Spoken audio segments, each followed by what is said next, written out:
So good morning mga ka-auto, kamusta kayo? So napanood nyo na ba yung mga pag-iikot natin dito sa showroom? So sisimulan muna natin sa pag-vlog ng isang unit na nakita nyo kanina. So nakasubscribe na ba kayo? Kung hindi pa, pakisubscribe naman po yung channel namin. Bibigyan ko kayo ng 5 seconds para mag-subscribe. Ito na ang 5 seconds nyo. 1, 2, 3, 4, 5. Pakisubscribe naman po yung channel namin. At bibigyan ko kayo ng magandang promo, magandang deal pag kumuha kayo sa akin ng sasakyan. So simulan natin yung video na yan. Let's go!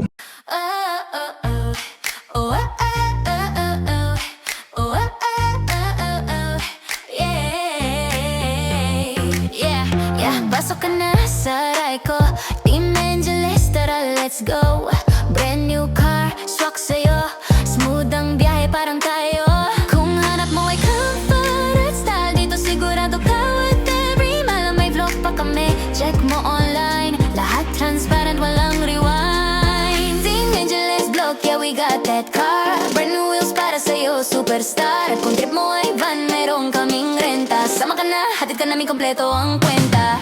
Sa pamilyang masaya, sakto tong biyahe. Caravan, basta safe at presko lagi.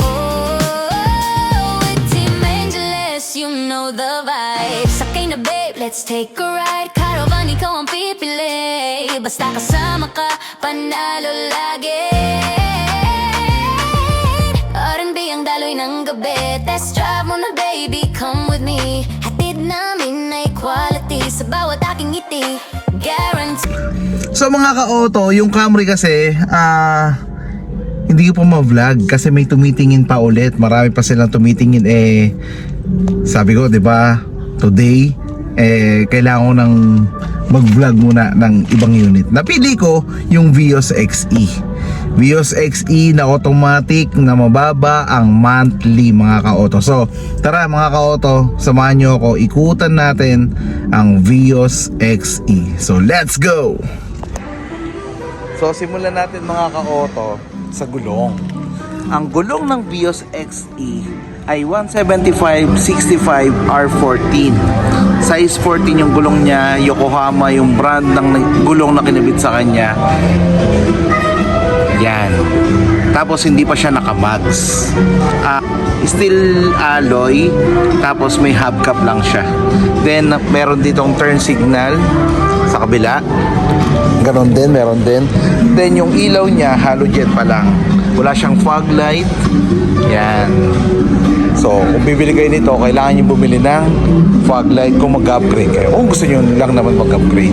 Check natin yung makina mga ka-auto. So mga ka-auto, ang makina ng Vios XE 1.3 4-cylinder inline, 16 valve, dual VVTi. So kung ano yung tingin nyo kay Vios na matipid, sobrang tipid pa lalo nito kasi nga dual VVTi na. So meron siyang maximum output na 99 PS at 6,000 RPM. Meron na siyang maximum torque na 123 Newton meter at 4,200 RPM. So, puntahan naman natin ang suspension at brakes na nilagay sa Toyota Vios. So, let's go. Check muna natin. So, sa brakes tayo mga ka-auto. Ang brake sa harap ay ventilated disc. Then sa likod naman ay drum brake. Yung suspension naman sa harap, Gibson strut yung suspension sa harap. Then yung nasa likod ay torsion beam. Yan. So puntahan naman natin yung loob kung gaano nga ba kaluwag ang Toyota Vios. Let's go.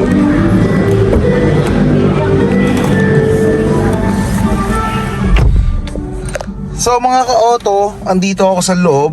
Ito yung legroom niya. Yan. 'Di ba?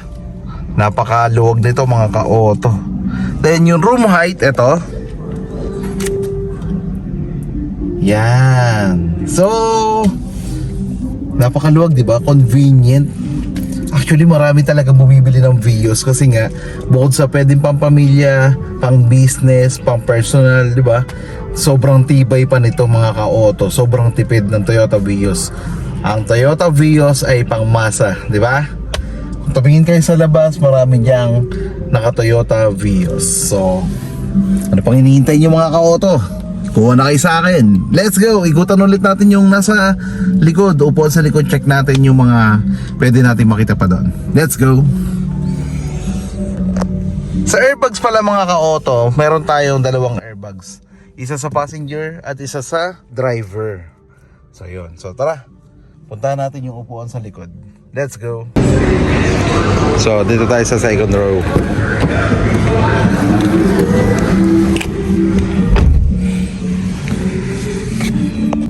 So mga ka-auto, dito na sa loob, ito yung legroom niya mga ka-auto. Yan, kalahating dangkal siguro to. Then ito yung room height. Yan. So ang material na ginamit dito mga ka-auto is fabric. Ayan o. Then yung capacity nito is 5-seater capacity. 5-seating capacity. Then yung ceiling niya color gray. Ayan. Tatlo dito sa sa likod, then dalawa sa harap ang pwedeng makaupo. Pero ang apat na grip assist, isa sa driver, passenger, then ito sa passenger sa likod. Ayan. So tara, ikutan naman natin yung likod mga ka-auto. Tignan natin kung ano yung meron doon. So let's go. So dito na tayo sa likod mga ka-auto. Yung antena niya, hindi pa siya shark fin antena. Pole type antena pa lang din. Pero meron na siyang back sensor. Yan. Diba? Tapos disusi yung pagbukas dito sa likod. Pero pwede mo siyang buksan dito sa likod. Yan. So check natin yung trunk. So diba? Ang laki ng space ng trunk nito mga ka-auto.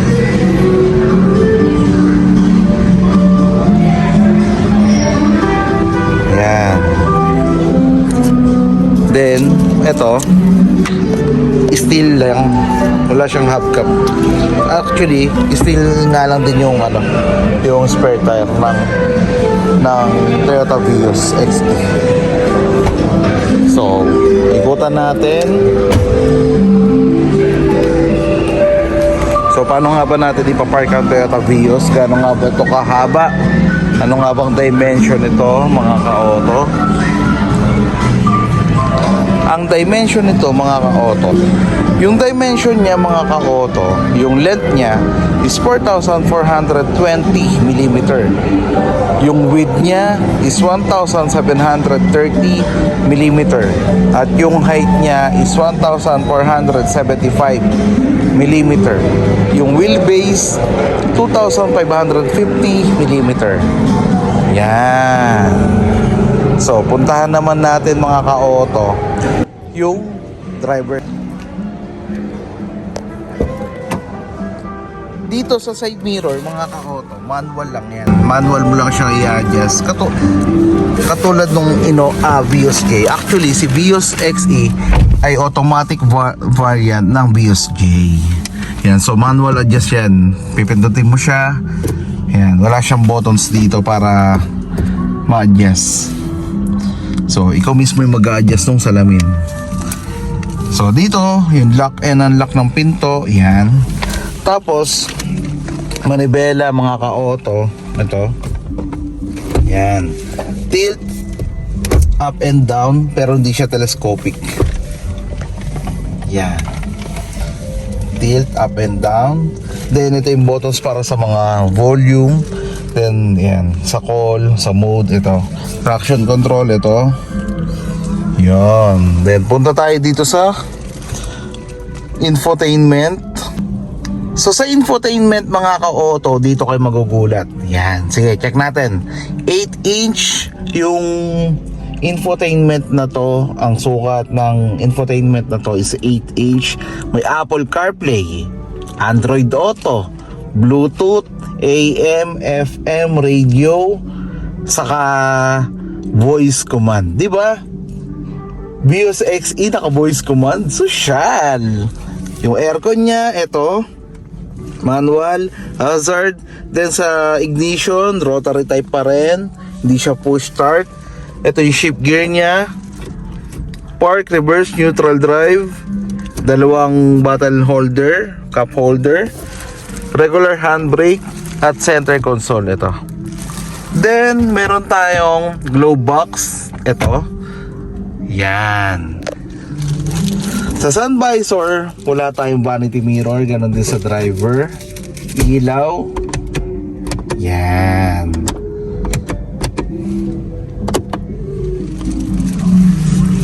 So mga ka-auto, naikot na natin yung engine, yung dimension, yung seating capacity, yung infotainment, na-discuss na natin.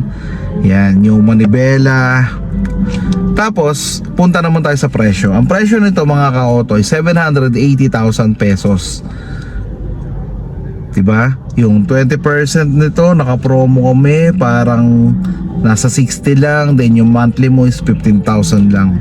Kasi mababa nga lang talaga yung monthly ng Toyota Vios XE. Ganun din naman yung XLE.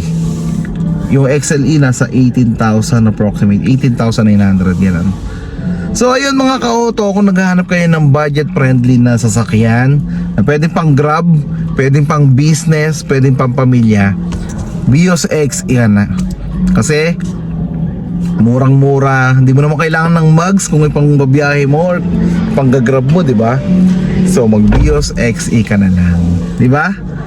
So ayun mga ka-auto, bukas ulit, kwentuhan ulit tayo, mag-vlog ulit tayo ng mga ibang unit sa showroom namin. Marami pa, may hindi pa ako na-vlog. Ngayon nga, yung nakita natin kanina, yung GL Grandia, yung Fortuner Q, yung Camry. Yan, babalikan na natin, promise.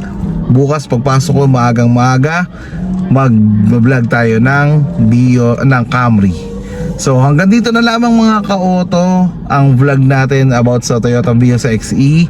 Mag-ingat po tayong lahat mga ka-auto kasi kulimlim, may masamang panahon, may masamang pagulan dahil sa bagyong Luis. So sana humina na siya at sana umalis na ng bansa. So hanggang dito na lamang mga ka-auto. God bless po sa ating lahat. Mag-ingat po tayong lahat. Bye!